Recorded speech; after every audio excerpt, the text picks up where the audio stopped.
నమస్తే, నేను మీ శివకృష్ణ బోరాడ.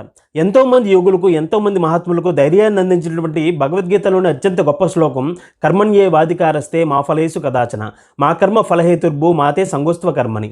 ఈ యొక్క శ్లోకం మనం RRR సినిమాలో కథానాయకుడు ఎవరైతే ఉంటారో ఆయన కారాగారంలో ఉన్న సందర్భంలో విలన్ ఎవరైతే ఉంటారో అతన్ని చూడడానికి వచ్చినప్పుడు ఈయన వ్యాయామం చేస్తే ఈ యొక్క శ్లోకాన్ని చెప్తారు. అల్లూరి సీతారామరాజుగా నటిస్తున్నటువంటి కథానాయకుడి యొక్క ఆలోచన ఏంటంటే ఆ యొక్క కోటలో ఉన్నటువంటి ఆయుధాలను ఎలా అయినా సరే సంపాదించి ఈ దేశానికి స్వతంత్రం తీసుకొని రావాలని చెప్పి తన యొక్క కోరిక చివరి జైల్లో ఉన్నప్పటికీ కూడా తన యొక్క కోరిక ఎంత మాత్రం కూడా విడిచిపెట్టలేదు. అంటే తను మరణిస్తానని తెలిసినప్పటికీ కూడాను చివరి క్షణం వరకు కూడా తన యొక్క కర్తవ్యం ఏదైతుందో దాని మీద మాత్రమే దృష్టి పెట్టారు. ఆ యొక్క సన్నివేశం మనకు అది బోధిస్తుంది. అలానే ఎంతో మంది మహాత్ములు ఈ యొక్క దేశ స్వతంత్రం కోసం పోరాడిన వాళ్ళు కావచ్చు, అలానే జీవితంలో గొప్ప గొప్ప సంకల్పాలు కలిగినటువంటి ఎందరో మహాత్ములు ఈ యొక్క శ్లోకాన్ని, ఈ యొక్క అర్థాన్ని జీర్ణం చేసుకుని వారి యొక్క జీవితంలో చాలా గొప్ప స్థాయిలో జీవించి ఎంతో మందికి ఆదర్శంగా నిలిచారు. అలానే జీవిత చివరి క్షణం వరకు కూడాను సన్మార్గంలో జీవిస్తూ ఉన్నతమైనటువంటి లక్ష్యంతో ముందుకు సాగుతూ సమాజానికి ఎల్లవేళ కూడా మంచిని చేస్తూ మన యొక్క కర్తవ్యాన్ని నిర్వర్తిస్తే భగవంతుడు ఎల్లప్పుడూ కూడా మనకు మంచిని చేస్తూ మంచి ఫలితాలను అందిస్తాడు. అందులో ఎటువంటి సందేహం లేదు.